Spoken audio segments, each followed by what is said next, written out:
Hi friends, എല്ലാവർക്കും പുതിയൊരു വീഡിയോയിലേക്ക് സ്വാഗതം.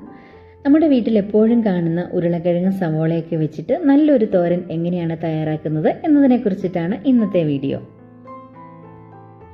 തോരൻ തയ്യാറാക്കുന്നതിനായിട്ട് 4 വലിയ ഉരുളക്കിഴങ്ങ് അതിൻ്റെ തൊലിയൊക്കെ കളഞ്ഞതിന് ശേഷം ഒരു കടായിൽ കുറച്ച് വെള്ളം എടുത്തതിന് ശേഷം ഇതുപോലാണ് ഞാൻ അരിഞ്ഞിട്ട് കൊടുത്തിരിക്കുന്നത്. ഇനി ഇതിനാവശ്യമായിട്ടുള്ള ഉപ്പുപൊടിയും കൂടെ ചേർത്ത് കൊടുക്കണം. 1/2 ടീസ്പൂൺ ഉപ്പുപൊടിയാണ് ചേർത്ത് കൊടുക്കുന്നത്. അതിനുശേഷം നന്നായിട്ടൊന്ന് മിക്സ് ചെയ്ത് കൊടുക്കുക. ഇനി നമുക്കിതിൻ്റെ ഫ്ലെയിം ഓൺ ചെയ്ത് ഇത് വേവിച്ചെടുക്കാം. ഏകദേശം 10 മിനിറ്റ് കൊണ്ട് തന്നെ ഇത് ഒരു 75-80% വരെ വെന്ത് കിട്ടുന്നതായിരിക്കും.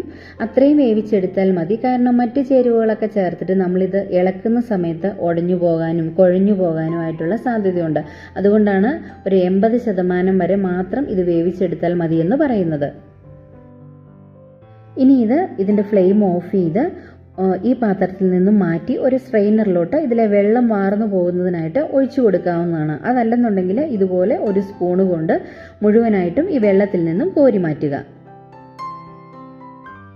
ഇനി തോരൻ തയ്യാറാക്കി തുടങ്ങാം. ഒരു കടായി ചൂടാക്കി അതിലോട്ട് 3 ടീസ്പൂൺ വെളിച്ചെണ്ണ ഒഴിച്ചു കൊടുത്ത് അതൊന്ന് ചൂടായി വരുമ്പോഴേക്കും 1 ടീസ്പൂൺ കടുകിട്ടൊന്ന് പൊട്ടിച്ചെടുക്കുകയാണ്.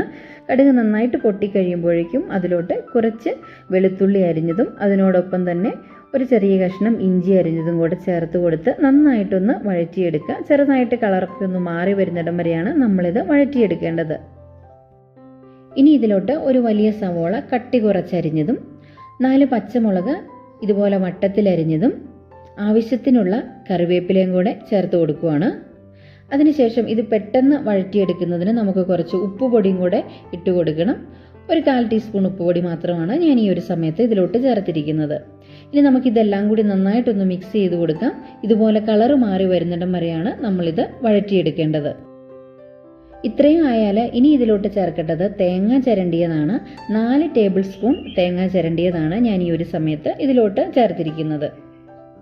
തേങ്ങ ചേർത്തതിന് ശേഷം നന്നായിട്ടൊന്ന് മിക്സ് ചെയ്ത് കൊടുക്കുക.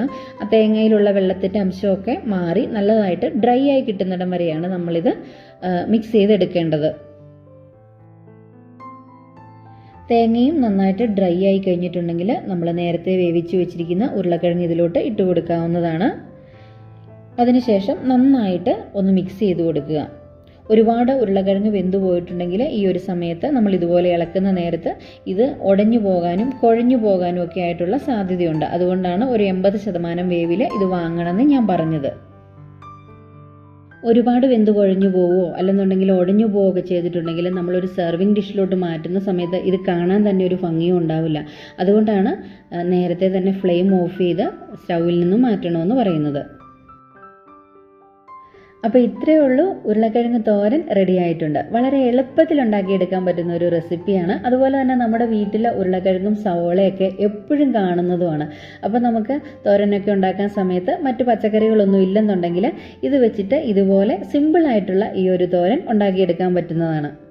അപ്പം ഞങ്ങളുടെ ഇടുക്കി ജില്ലയിലൊക്കെ ഒരുമാതിരിപ്പെട്ട എല്ലാ വീടുകളിലും ഈ ഒരു തോരൻ ഉണ്ടാക്കുന്നതായിട്ട് കണ്ടിട്ടുണ്ട്. നിങ്ങൾ മറ്റ് ജില്ലകളിലുള്ളവരാണെന്നുണ്ടെങ്കിൽ ഇതൊന്ന് ട്രൈ ചെയ്ത് നോക്കുക.